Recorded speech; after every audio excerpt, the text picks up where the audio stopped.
Volume 5, Chapter 564, 12th of February, 1947. At Ephraim. Before and after the arrival of Jesus' mother and of the women disciples with Lazarus.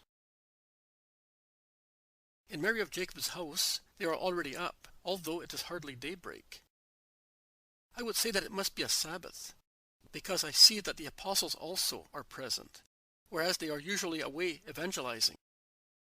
They are busy lighting fires and boiling water, and Mary is helped in sieving flour and kneading it to bake bread. The old woman is very excited, as excited as a little girl, and while working actively, she asks this one and that one, "Will it really be today? And are the other places ready? Are you sure that they are not more than 7? Peter, who was skinning a lamb, preparing it to be cooked, replies on behalf of everybody. They were to be here before the Sabbath, but the women were probably not yet ready, and so they have delayed. But they will certainly come today. Oh, I am happy. Has the master gone out?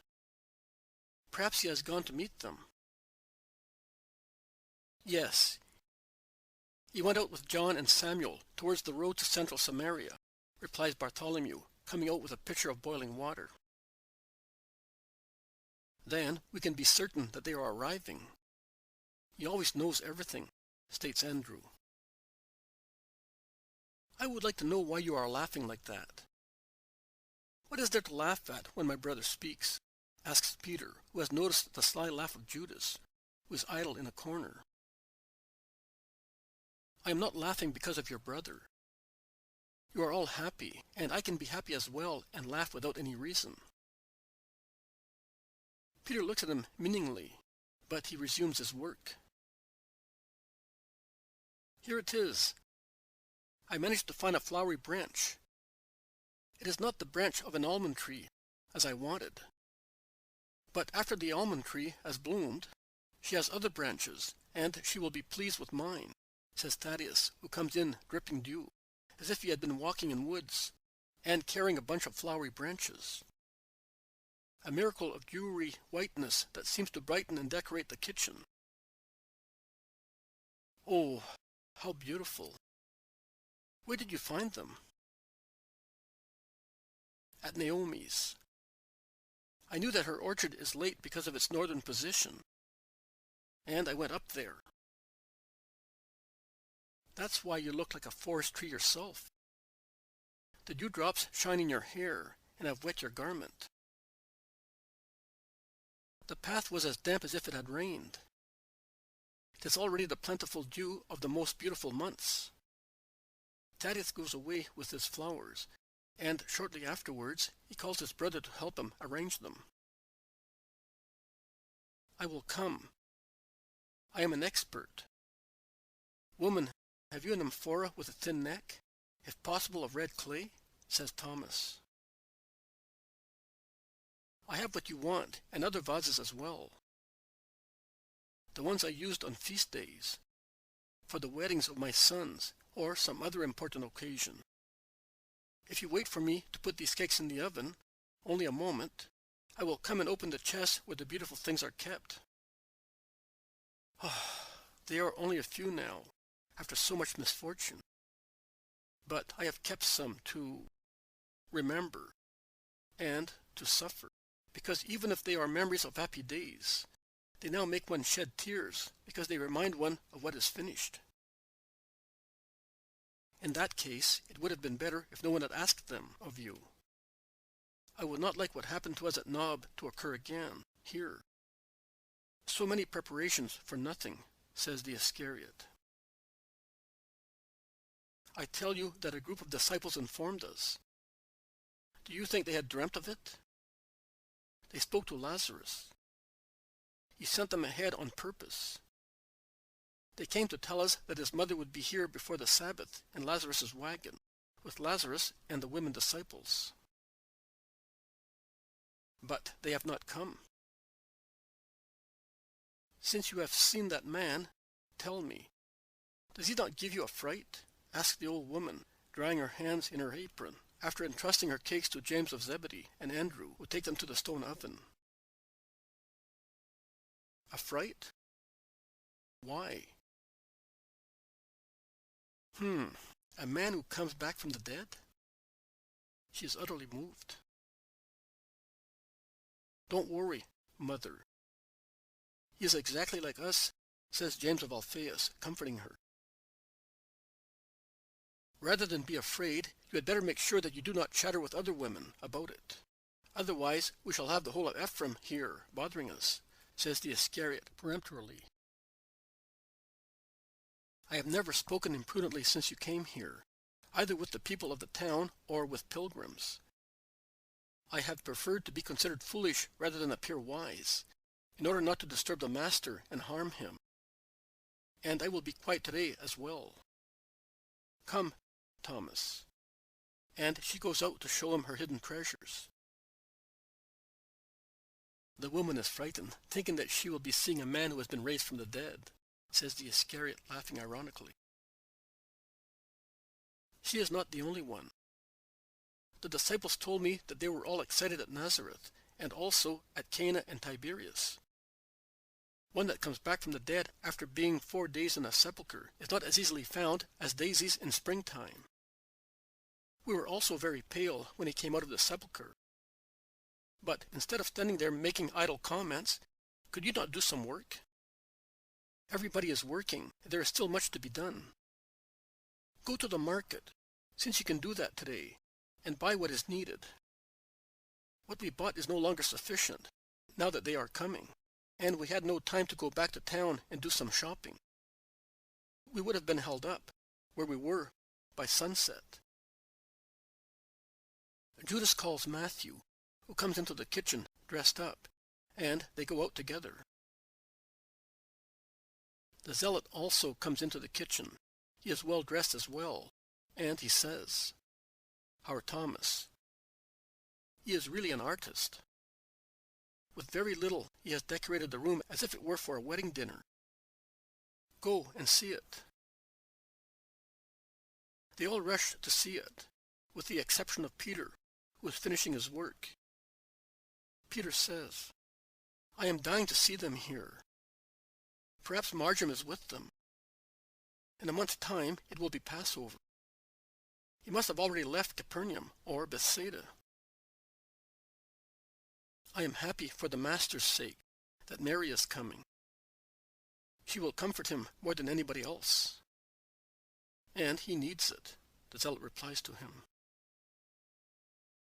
So much. And have you noticed how sad is John also? I have asked him, but in vain. In his kindness, he is more firm than all of us, and if he does not want to speak, nothing can make him do so. But I am sure that he is aware of something, and he seems to be the Master's shadow. He follows him all the time, and he is always looking at him. And when he knows that he is not being watched, because if he knows, he looks at you with such a smile that would make even a tiger mild. When he knows that nobody is watching him, I say, his countenance is very sad. You should try and ask him.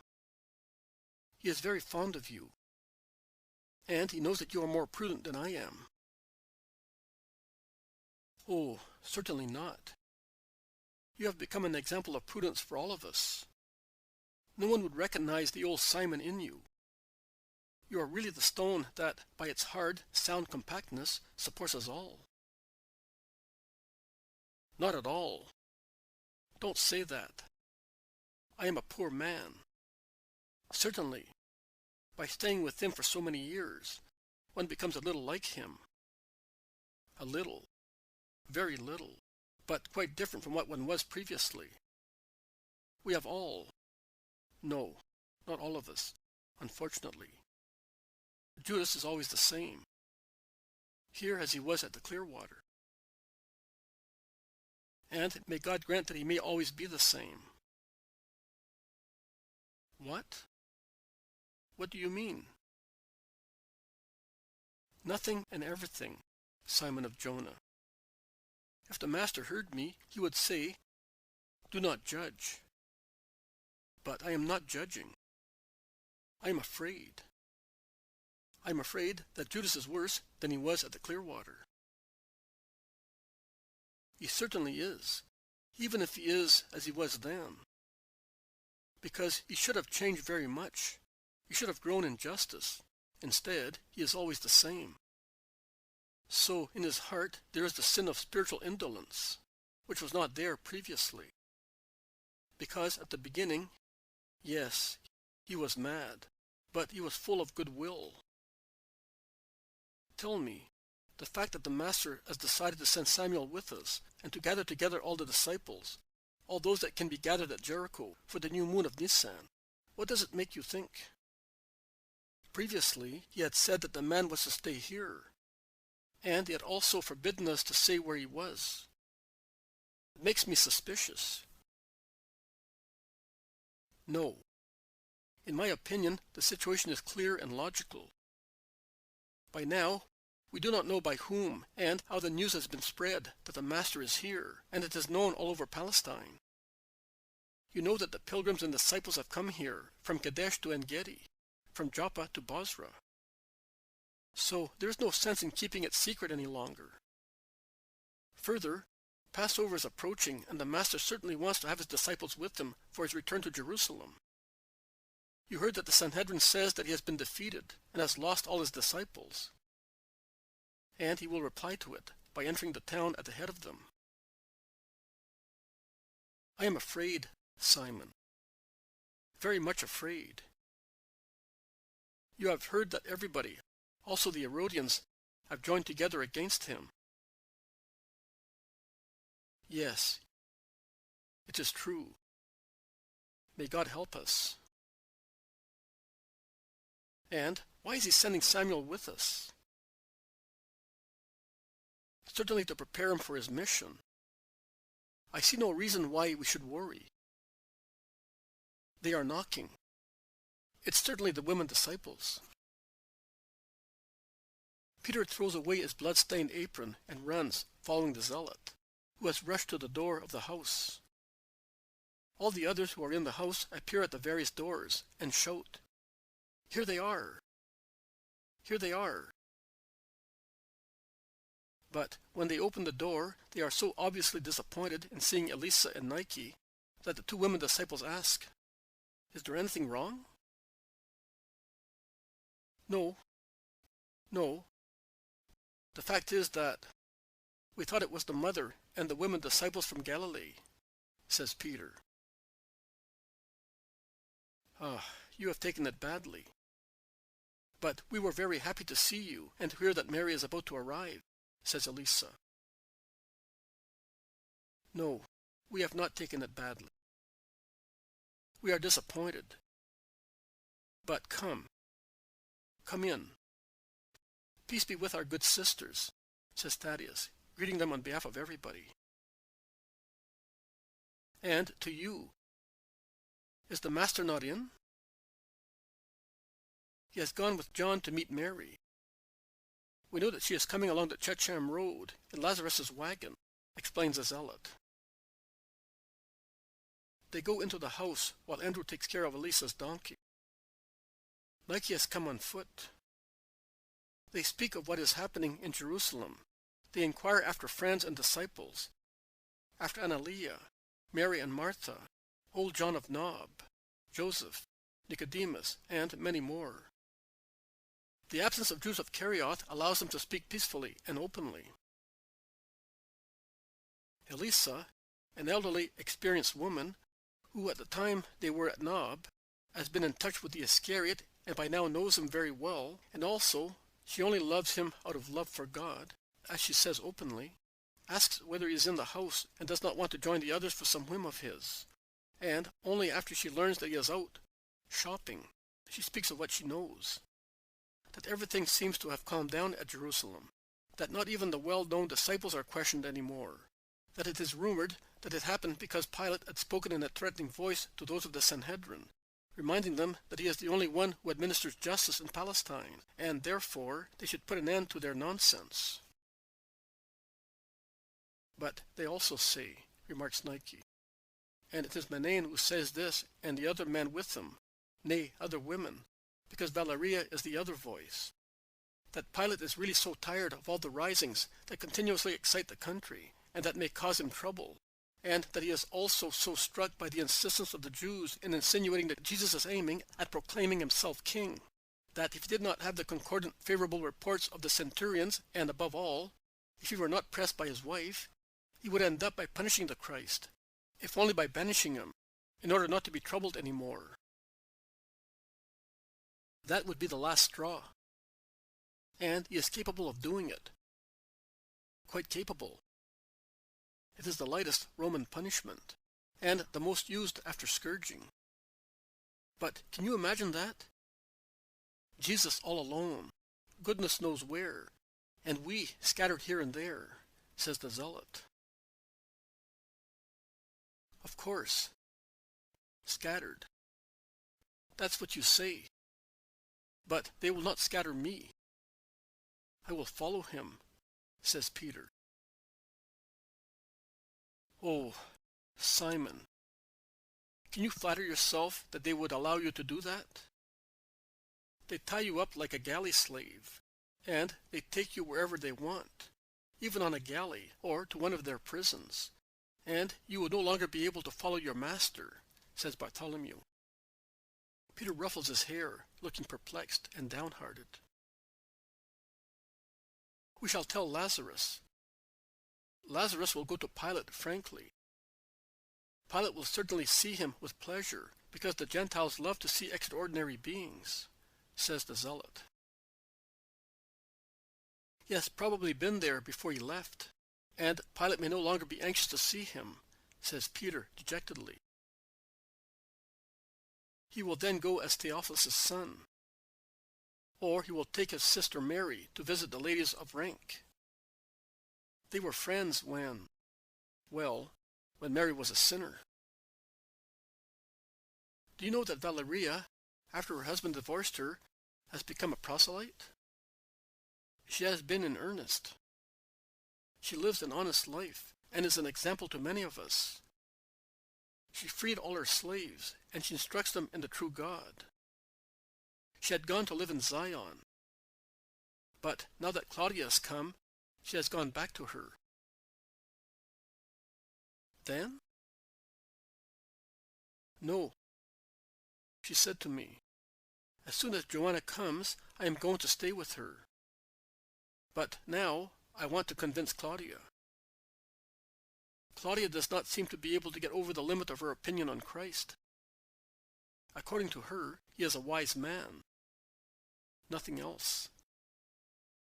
Nay, before she came to town, she seems to have been somewhat upset by the rumors that were spread, and to have said skeptically, "He is a man like our philosophers, and not of the best, because his word does not correspond to his life." And she had some... In short, she allowed herself certain things that she had previously given up, says Nike. That was to be expected.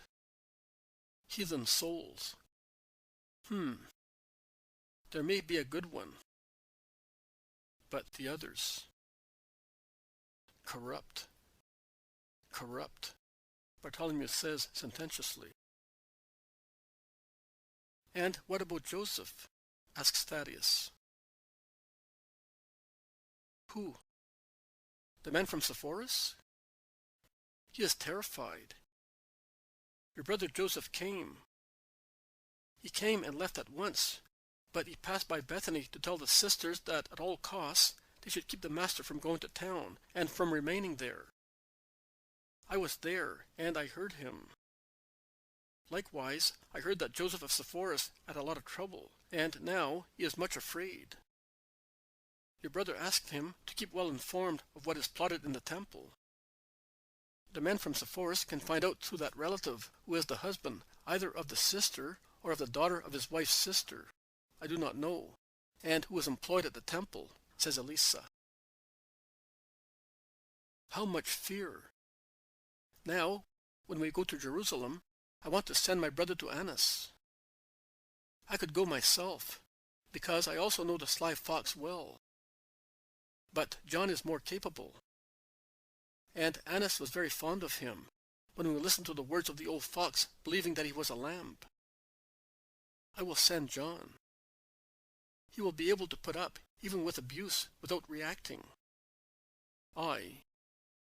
If he said anathema of the Master to me, or even if he only said that I am anathema because I follow him, I would jump to his neck.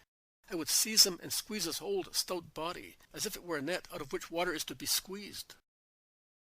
I would make him give back the wicked soul he has, even if all the soldiers and priests of the temple were around him. Oh, if the Master heard you speak thus, exclaims Andrew, who is utterly scandalized. I am saying so exactly because he is not here. You are right. You are not the only one to have certain wishes. I have them too, says Peter. And I too, and not only with regard to Annas, says Thaddeus. Oh, in that case I would serve several of them. I have a long list. Those 3 old crocs of Capernaum. I leave out Simon, the Pharisee, because he seems to be tolerably good. Those 2 wolves of Esdraelon, and that whole heap of bones of Ananiah, and then a slaughter, a real slaughter, I tell you, at Jerusalem, with Helkiah at the head of them all. I cannot bear those snakes lying in wait any longer. Peter is furious. Thaddeus, calm in speaking, but even more impressive in his glacial calm than if he were as furious as Peter, says, "And I would give you a hand. But perhaps I would begin by removing the snakes close at hand." Who? Samuel? No, not at all. Not only Samuel is close at hand. There are many who show a face, but their souls are different from the face they show. I never lose sight of them. Never. I want to be sure before acting. But when I am sure, David's blood is hot, and hot is the blood of Galilee. They are both in me through my paternal and maternal lines. Oh, in that event, tell me. I will help you, says Peter. No. Blood revenge is the concern of relatives. It's for me to take it. But, my dear children, do not speak thus. That is not what the Master teaches. You look like little furious lions instead of being the lambs of the Lamb. Restrain so much spirit of revenge. The days of David went by long ago. The law of blood and retaliation has been cancelled by the Christ. He confirms the 10 unchangeable commandments, but he cancels the other, hard Mosaic laws. The commandments of Moses concerning pity, humanity, and justice remain and are condensed and perfected in his greater commandment. To love God with our whole selves, to love our neighbor as we love ourselves, to forgive those who offend us, to love those who hate us. Oh, forgive me if I, a woman, have dared to teach my brothers, who are greater than I am. But I am an old mother, and a mother can always speak. Believe me, my children, if you yourselves call Satan by hating enemies, by wishing for revenge, he will come into you and corrupt you. Satan is not strength. Believe me, God is strength. Satan is weakness, a burden. He is sluggishness.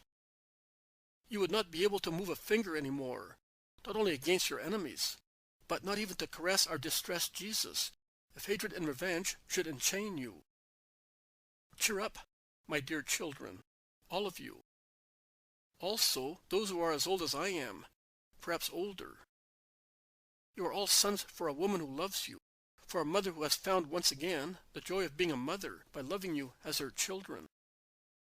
Do not make me feel distressed once again, having lost my dear children again, and for good. Because if you die cherishing hatred or crime, You die forever, and we shall no longer be able to be all together up there, in joy, around our common love, Jesus. Promise me here, at once, as I implore you, promise me, a poor woman, a poor mother, that you will never have such thoughts again. Oh, they even disfigure your faces. You seem strangers to me. You are different. How ugly hatred makes you. You were so meek. But what is happening? Listen to me. Mary would say the same words as mine to you, with greater power, because she is Mary. But it is better if she is not aware of all the grief. Oh, poor mother. But what is happening? So have I really to believe that the hour of darkness has already come? The hour that will swallow everybody? The hour in which Satan will be king in everybody, with the exception of the Holy One? And he will lead astray also saints? You also? Making you cowards? Perjurers? As cruel as he is? Oh, so far I have always hoped. I have always said, men will not prevail against the Christ. But now I am afraid, and I tremble for the first time. I see the great darkness, whose name is Lucifer, stretch out and invade this serene sky of Adar, and darken all of you, and pour poisons that make you sick. Oh, I am afraid. Elisa, who for some time had been weeping silently, drops with her head on the table at which she was sitting and sobs sorrowfully. The apostles look at one another. Then, although distressed, they begin to console her.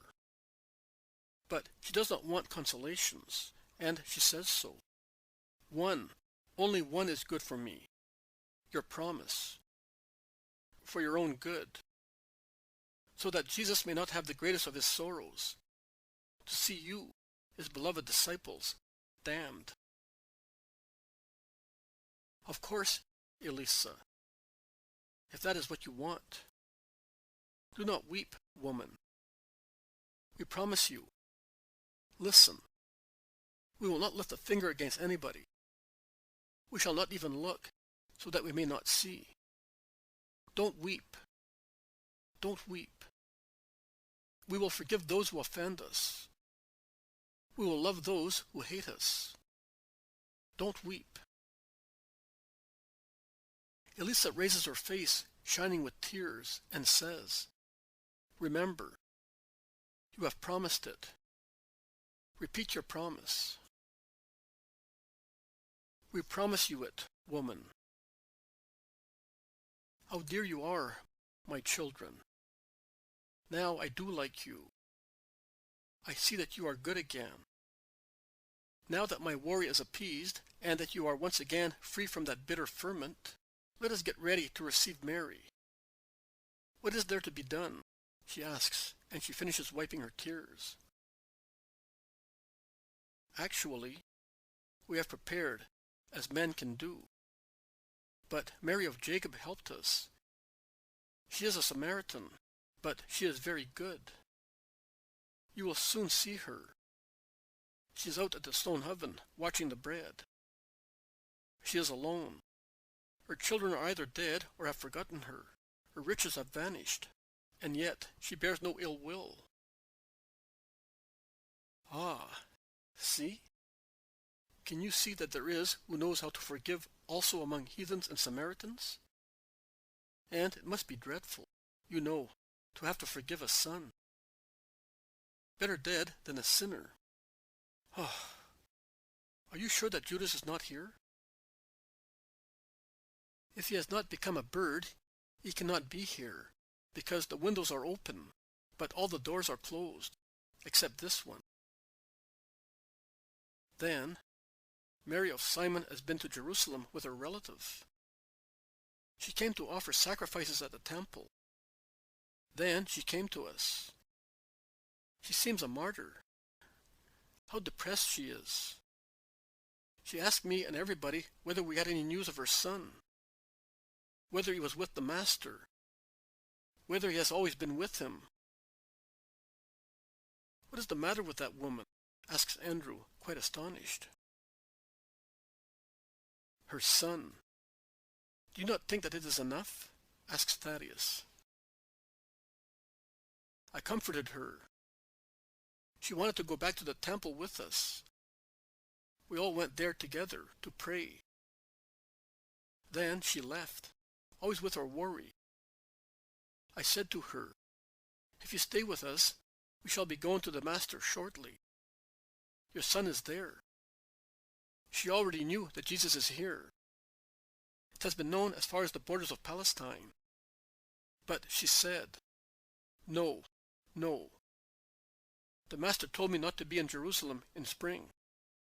I am obeying him. But I wanted to go up to the temple before he returned. I am in such need of God. And she said a strange word. She said, I am blameless. But I am so tortured that hell is in me, and I am in it. We repeatedly asked her why. But she would not say anything else with regard to her torture or to the reason for Jesus' prohibition. She asked us not to say anything to Jesus or to Judas. Poor woman. So she will not be there at Passover? Asks Thomas. No, she will not. Well, if Jesus told her that, he must have a reason. Did you hear what she said? Hey? It is really known everywhere that Jesus is here, says Peter. Yes.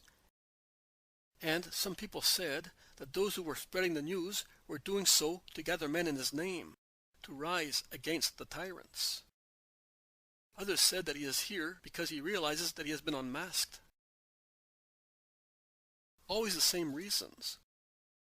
They must have spent all the gold of the temple to send those servants of theirs everywhere, remarks Andrew. There are some knocks at the door. They are here, they say, and they rush to open. It is, instead, Judas with his shopping. Matthew follows him. Judas sees Elisa and Nike, and he greets them, asking, Are you alone? All alone. Mary has not yet come. She is not coming from the southern regions, and thus she cannot be with you. I was asking whether Anastasica is here. No, she remained at Beth-zur. Why? She is a disciple, too. Do you not know that from here we shall be going to Jerusalem for Passover? She should be here. If the women disciples and the believers are not perfect, who will be so? Who will form the train of the Master to discredit the legend that everybody has abandoned him? Oh, with regard to that, it will not be a poor woman to fill the gaps. Roses are all right among thorns and in enclosed gardens. I act as her mother, and I ordered that. So she will not be there at Passover. No, she will not. And that makes two, exclaims Peter. What are you saying? Which two? Asks Judas suspiciously. Nothing, nothing. A calculation of mine. Many things can be counted, can they not? Also, flies, for instance, that alight on my skinned lamb. Mary of Jacob comes in, followed by Samuel and John, who are carrying loaves just taken out of the oven. Elisa greets the woman, and so does Nike. And Elisa has a kind word to make her feel at ease. You are among sisters, in sorrow, Mary. I am alone, as I lost husband and children, and she is a widow. So we will love one another, because only who has wept can understand. In the meantime, Peter says to John, How come you are here? And the Master? on the wagon, with his mother. And are you not saying anything? You have not given me time. All the women are there. But you will see how worn out Mary of Nazareth is. She seems to have aged years and years. Lazarus says that she was very upset when he told her that Jesus had taken shelter here. Why did that fool tell her? Before dying, he was intelligent. Perhaps his brain became mushy in the sepulchre, and it has never recovered. One does not lie dead with impunity, says Judas of Nazareth, ironically and scornfully. Nothing of the kind. You had better wait and listen before speaking. Lazarus of Bethany told Mary when they were already on the way, as she was surprised at the road that Lazarus was taking, says Samuel sternly. Yes. The first time he passed through Nazareth, he only said, "I will take you to your son in a month's time." He did not even say to her, "We are going to Ephraim," when they were about to leave. But, says John, everybody knows that Jesus is here. Was she the only one who did not know? Asks always rudely Judas, interrupting his companion. Mary knew. She had heard it being said. But since a muddy stream of several lies flows through Palestine, she did not accept any news as true. She was wasting away with grief, in silence, praying. But once they were on the road, as Lazarus had taken the road along the river, in order to bewilder the Nazarenes, and all those at Cana, Sepphoris, Bethlehem of Galilee. Ah, is Naomi also there with Martha and Oriah? Asks Thomas. No. They were ordered by Jesus not to come. When Isaac came back to Galilee, he brought his order. So, also these women will not be with us as last year. No, they will not be with us. And that's 3. Neither are wives and daughters. The Master told them before leaving Galilee. Nay, he repeated his order. Because my daughter Marian told me that Jesus had informed them since last Passover. But, very well. Is at least Joanna there? Salome? Mary of Alphaeus? Yes. And Susanna. And Marjam, certainly. But what is that noise? The wagons. The wagons. And all the Nazarenes who have not surrendered and have followed Lazarus. And those from Cana, replies John, running away with the others. Once the door is opened, a tumultuous sight can be seen. Besides Mary, sitting near her son, and the women disciples, besides Lazarus, besides Joanna, in her wagon with Mary and Matthias, Esther and other maidservants, and faithful Jonathan, there is a crowd of people, known faces and unknown ones. From Nazareth, Cana, Tiberias, Nain, Endor, and Samaritans from all the villages they passed through on their journey, and from other nearby ones. And they rush to the front of the wagons, obstructing the passage to those who want to come out or go in. But what do these people want?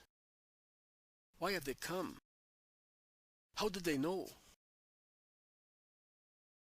Hey, those of Nazareth were on the lookout, and when Lazarus came in the evening to leave the following morning, during the night they ran to the nearby towns, and those from Cana did the same, because Lazarus had passed there to get Susanna and to meet Joanna. And they followed and preceded him, to see Jesus and to see Lazarus. And also those of Samaria heard about it, and they joined the rest. And here they are, all of them, explains John. Listen. You were afraid that the master would have no train. Do you think this one is sufficient? Philip says to the Iscariot. They came for Lazarus. Once they had seen him, they could have gone away. Instead, they remained and have come here, which means that there are also some who came for the master. Well, let us have no idle talk. Instead, let us make way to let them go in. Come on, boys, in order to get into practice again. We have not elbowed our way through the crowd for the master for a long time, and Peter is the first to begin to open a passage through the crowd that sings hosannas, is curious, devout, talkative according to the various moods. And when he succeeds with the help of other people and of many disciples who, spread out among the crowds, are trying to join the apostles, he keeps the space empty so that the women may take shelter in the house with Jesus and Lazarus. He then closes the door, being the last one to go in, and he bars it and bolts it and sends the others to close the door on the side of the kitchen garden. Oh, at long last. Peace be with you, Blessed Mary. At last I see you. Now everything is beautiful, because you are with us, says Peter, greeting her, and he stoops before Mary. A Mary with a sad, pale, tired face. It is already the face of Our Lady of Sorrows. Yes, everything is now less sorrowful, because I am here, near him. I had assured you that I was telling nothing but the truth, says Lazarus. You are right. But the sun became obscured for me, and I had no peace when I heard that my son was here. I understood. Oh, more tears streamed down her wan cheeks. Do not weep, mother. Do not weep. I was here among these good people, near another Mary who is a mother. Jesus leads her towards a room that opens onto the peaceful kitchen garden. They all follow him. Lazarus says, apologizing, I had to tell her, because she knew the road, and she could not understand why I was taking that one.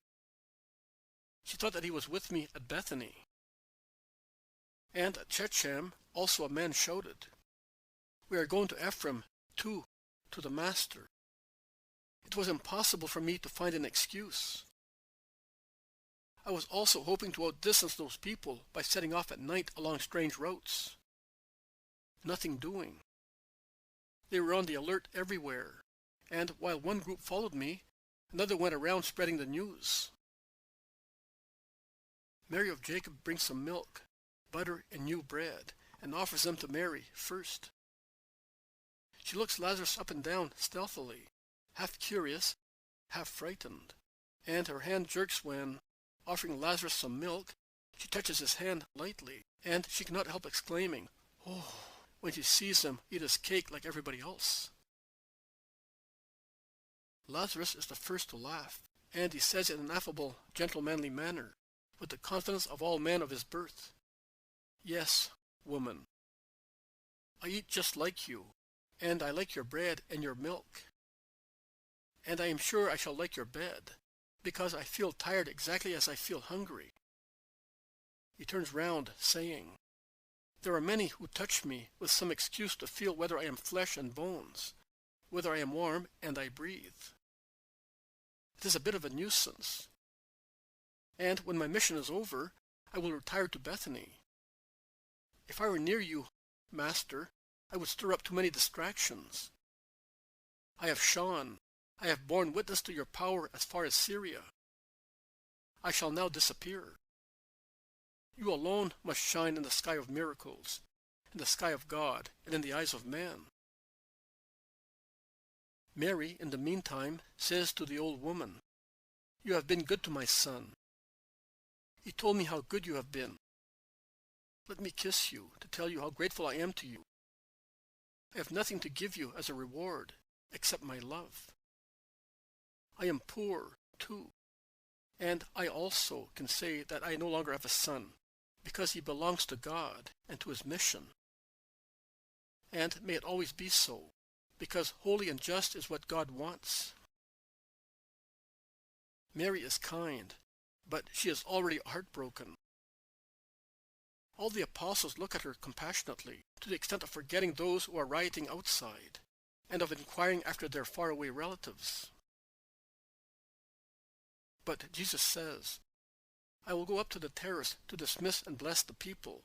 And Peter then rouses himself and asks, "But where is Marjam? I have seen all the disciples, but not him." "Marjam is not here," replies Salome, the mother of James and John. "Marjam is not here? Why? Is he ill?" "No, he is well, and your wife is well. But Marjam is not here. Porphyria did not let him come." Silly woman. In a month's time it will be Passover, and he has to come for Passover. She could have let him come with you now and make the boy and me happy. But she is more backward than a sheep in understanding certain things. John and Simon of Jonah, and you, Lazarus with Simon Zealot, come with me. You, all of you, stay here where you are until I dismiss the crowd, separating the disciples from it, orders Jesus, and he goes out with the four, closing the door. Through the corridor and the kitchen, he goes out into the kitchen garden, followed by Peter, who is grumbling, and by the others. But before setting foot on the terrace, he stops on the little staircase. He turns round, laying a hand on the shoulder of Peter, who raises his unhappy face. "Listen to me carefully, Simon Peter, and stop accusing and reproaching Porphyria. She is innocent. She obeyed an order of mine. Before the Feast of the Tabernacles, I ordered her not to let Marjam come to Judea. But Passover, Lord. I am the Lord. You say that. And as the Lord, I can order anything, because every order of mine is just. So do not be upset by scruples. Do you remember what is stated in Numbers? If anyone of your country becomes unclean by touching a dead body, or is on a journey abroad, such person shall keep Passover for the Lord on the 14th day of the 2nd month, in the evening. But Marjam is not unclean. I hope that Porphyria does not want to die just now, and he is not on a journey," says Peter, objecting. "It does not matter. That is what I want. There are things that make one unclean more than a dead body. Marjam, I do not want him to be contaminated. Let me do as I wish, Peter. I know. Be obedient as your wife is, and Marjam, too.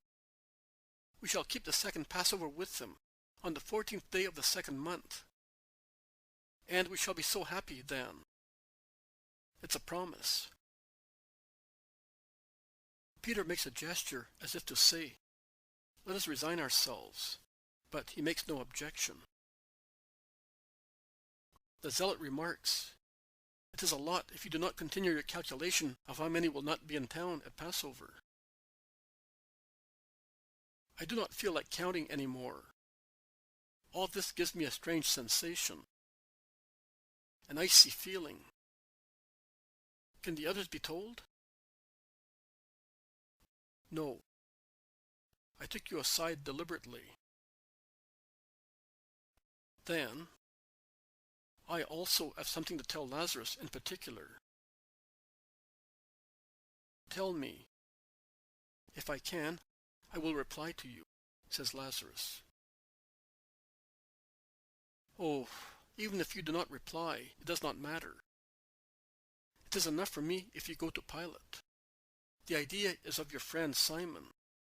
And talking of various matters, you worm out of him what he is thinking of doing for Jesus, in good or in evil. You know, craftily. because there are so many rumors. I will. As soon as I arrive in Jerusalem, I will go to Bethany via Bethel and Ramah instead of Jericho, and I will stop in my mansion in Zion, and I will go to Pilate. Don't worry, Peter, because I shall be skillful and sincere. And you will waste your time for nothing, my dear friend. Because Pilate, you are aware of it as a man, I as God, is but a reed that bends to the side opposite the hurricane, endeavoring to avoid it. He is never insincere, because he is always convinced that he wants to take action, and he does what he says in that moment. But a moment later, because of the howling of a storm from another direction, he forgets. Oh, he does not break his promise or his will. He forgets just that, what he wanted previously. He forgets because the cry of a will stronger than his makes him lose his memory. It blows away all the thoughts that another cry had placed in it, and replaces them with new ones.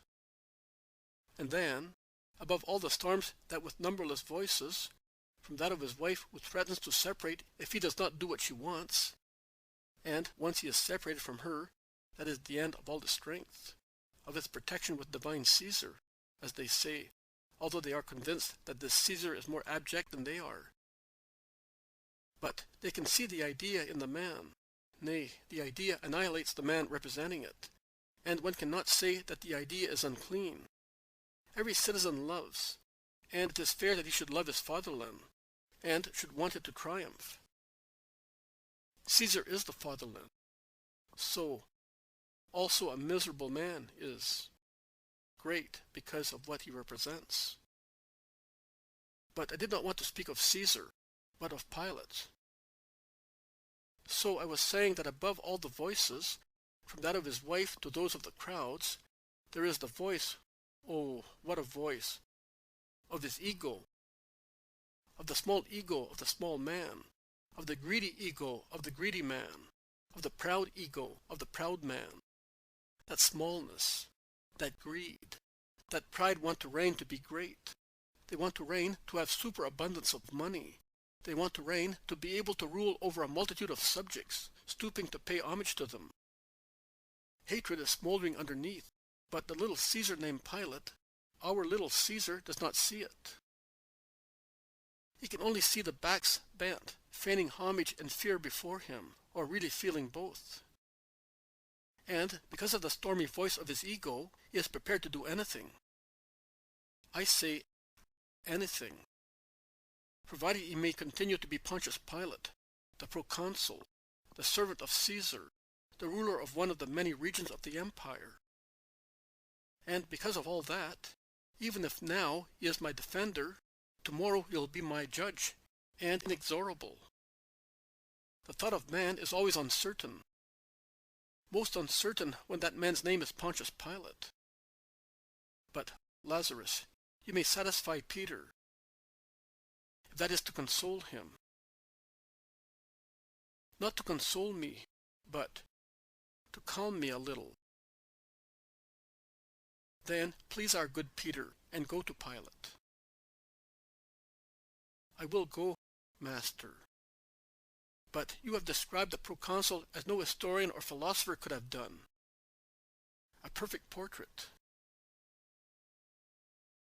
I could likewise depict every man in his real image, his character. But let us go to these people who are rioting. He climbs the last steps and shows himself.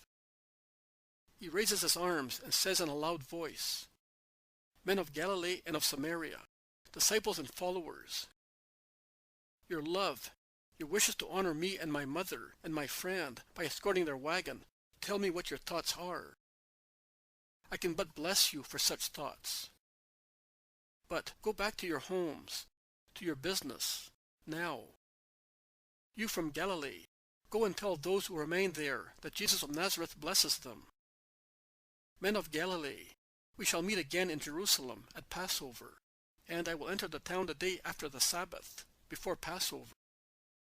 Men of Samaria, you may go too, and do not confine your love for me to following and looking for me on the routes of the earth, but on those of the Spirit. Go, and may the light shine in you. Disciples of the Master, part from the believers, and remain in Ephraim to receive my instructions. Go, be obedient. He is right. We are disturbing him. He wants to be with his mother, showed the disciples and the Nazarenes. We are going away, but we want his promise first, that he will come to Shechem before Passover. To Shechem. To Shechem. I will come. Go. I will come before going to Jerusalem for Passover. Don't go. Don't go. Stay with us. With us. We will defend you. We will make you king and pontiff. They hate you. We love you. Down with the Jews. Long live Jesus. Silence. Stop rioting. My mother suffers because of this shouting that can harm me more than a voice cursing me. My hour is not yet come. Go. I will come to Shechem.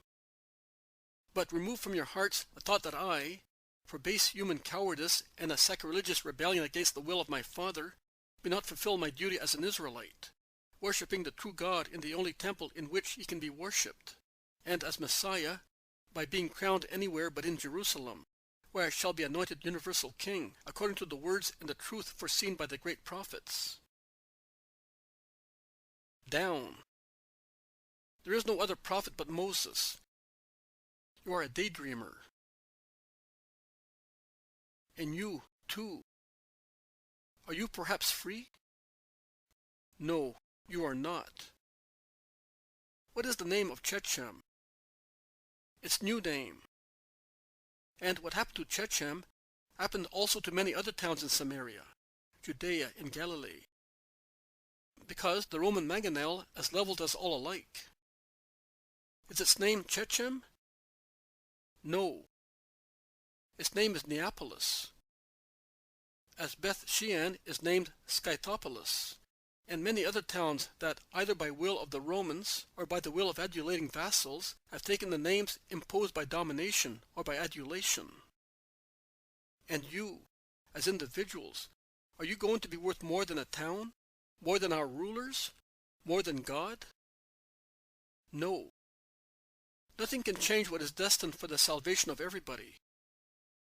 I follow the straight road. Follow me if you want to enter the eternal kingdom with me. He is about to withdraw. But the Samaritan people are uproarious, so much so that the Galileans react, and those who were in the house rush out at the same time into the kitchen garden, and then up the staircase and onto the terrace. The sad, pale, distressed face of Mary is the first to appear behind Jesus' shoulders, and she embraces and clasps him as if she wished to defend him from the insults rising from below. You have betrayed us. You took refuge among us, making us believe that you loved us, whereas now you despise us. And we shall be more despised through your fault, and so forth. Jesus is approached also by the women disciples, by the apostles, and last by Mary of Jacob, who is frightened. The shouts from below explain the origin of the uproar, a remote but certain origin. So, why did you send your disciples to us to tell us that you are persecuted? I did not send anybody. Those from Shechem are over there. Let them come forward. What did I say to them one day on the mountain? That is true. He said to us that he can only be a worshipper in the temple until the new time comes for everybody. Master, we are not to be blamed. Believe us. But they have been deceived by false messengers of yours. I know. But go now. I will come to Shechem just the same. I am not afraid of anybody. But go now, so that you may not harm yourselves and those of your blood. Can you see over there the cuirasses of the legionaries shine in the sun as they go down the road? They have certainly followed you at a distance, seeing such a procession, and they have remained, waiting in the wood. Your shouting is now attracting them here. Go, for your own sake. In fact, far away on the mountain road that can be seen rising towards the mountains, the one on which Jesus found the starving man, it is possible to see lights gleam and move forward. The people disperse slowly. Those from Ephraim, the Galileans, and the disciples remain. You may go to your homes as well, you people from Ephraim. And you, too, Galileans, please go away. Obey him who loves you. They also go away. Only the disciples remain, and Jesus orders the apostles to let them go into the house and into the kitchen garden. Peter goes downstairs with the others to open. Judas of Kerioth does not go down. He laughs. He laughs, saying, "You will now see how the good Samaritans hate you. To build the kingdom you are scattering the stones. And stones dispelled from a building become weapons to strike. You have despised them, and they will not forget. Let them hate me. I will not avoid doing my duty for fear of their hatred. Come, Mother. Let us go and tell the disciples what they are to do before I dismiss them." And between Mary and Lazarus, he goes downstairs into the house where the disciples who gathered at Ephraim are crowded. And he orders them to spread everywhere, informing all their companions to be at Jericho for the new moon of Nisan, and wait for him until he arrives, and to let the people of the villages through which they pass know that he will leave Ephraim, and that they should look for him in Jerusalem at Passover. He then divides them into 3 groups, entrusting the new disciple Samuel to Isaac, Hermas, and Stephen. Stephen greets Samuel, saying, "The joy in seeing you relieves my pain, to see that everything becomes an obstacle for the Master." Hermas instead greets him thus, "You left a man for a God, and God is now really with you."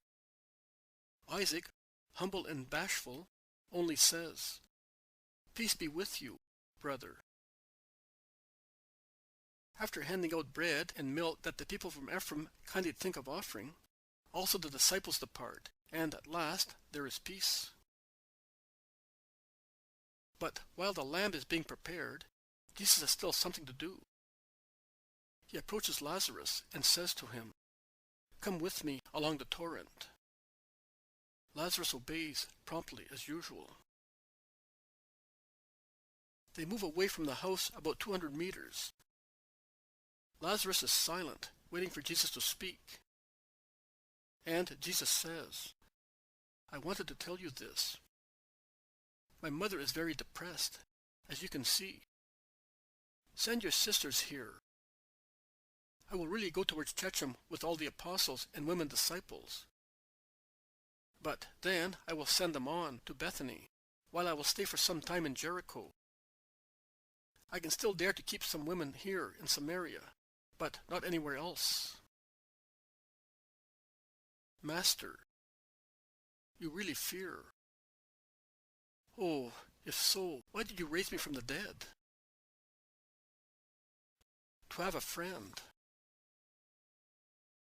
"Oh, if that is the case, well, here I am. All sorrows, if I can comfort you with my friendship, are nothing to me." "I know. That is why I use and will use you as the most perfect friend." "Must I really go to Pilate?" "If you think so. But for Peter, not for me." "Master, I will let you know. When are you leaving this place?" "In 8 days' time. There is just enough time to go where I want, and then be with you before Passover." I want to acquire new strength at Bethany, the oasis of peace, before plunging into the turmoil of Jerusalem. Are you aware, Master, that the Sanhedrin is quite determined to create charges, since there are none to compel you to flee for good?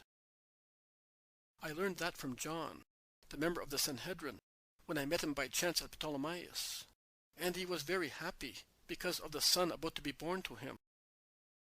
He said to me, "I am sorry that the Sanhedrin is so determined, because I would have liked the Master to be present at the circumcision of my child, as I hope it will be a boy. He is to be born early in the month of Tammuz. But will the Master still be among us by that time?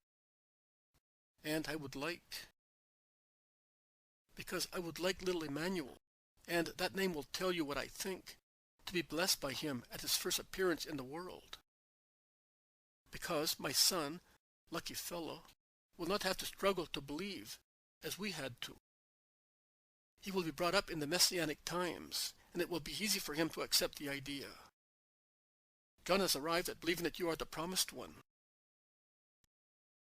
And that out of many compensates me for what the others do not do.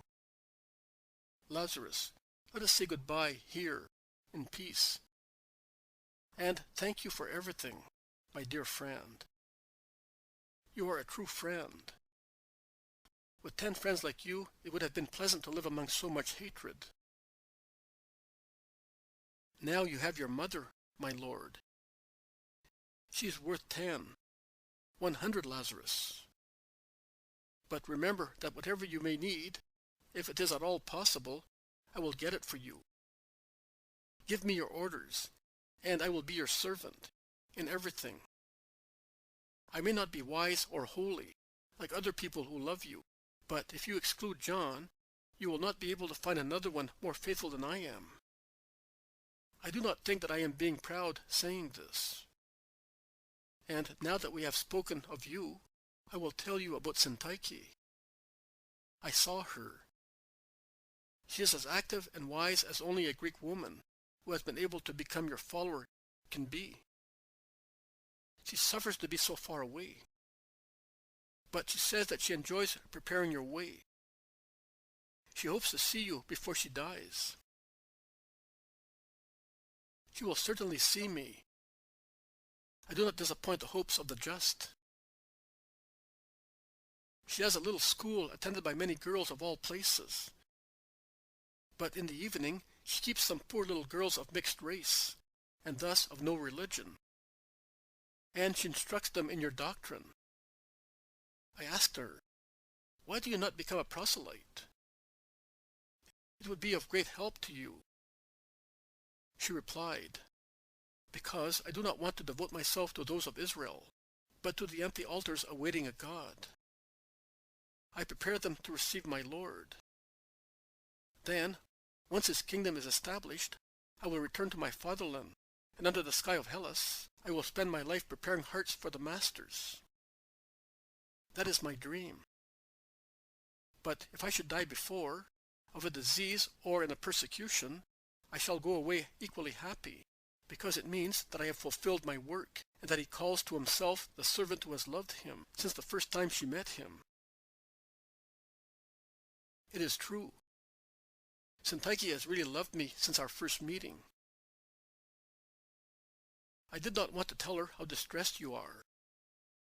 But Antioch resounds like a shell with all the voices of the vast Roman Empire, and consequently also with what happens here. And Syntyche is aware of your grief. And she suffers even more to be far away. She wanted to give me some money, which I refused, and I told her to use it for her girls. But I took a headgear woven by her with 2 types of byssus of different thickness. Your mother has it. With the yarn, Syntyche has described your story, her own, and that of John of Endor. And do you know how? By weaving a hem all round the square and representing on it a lamb that defends 2 doves from a pack of hyenas. One of the doves has both wings broken, and the other has a broken chain that held it fastened. And the story proceeds, alternately, to the flight towards the sky of the dove with the broken wings, and the voluntary captivity of the other at the feet of the Lamb. It looks like one of those stories that Greek sculptors carve on the marble festoons of temples, and on the stelae of their dead relatives, or painters paint on vases. She wanted to send it to you by my servants. I brought it. I shall wear it, because it comes from a good disciple. Let us go towards the house. When are you thinking of leaving? Tomorrow, at dawn, to let the horses rest. Then I will not stop until I arrive in Jerusalem, and I will go to Pilate. If I succeed in speaking to him, I will send you his replies by Mary. They go slowly back into the house, talking of minor topics.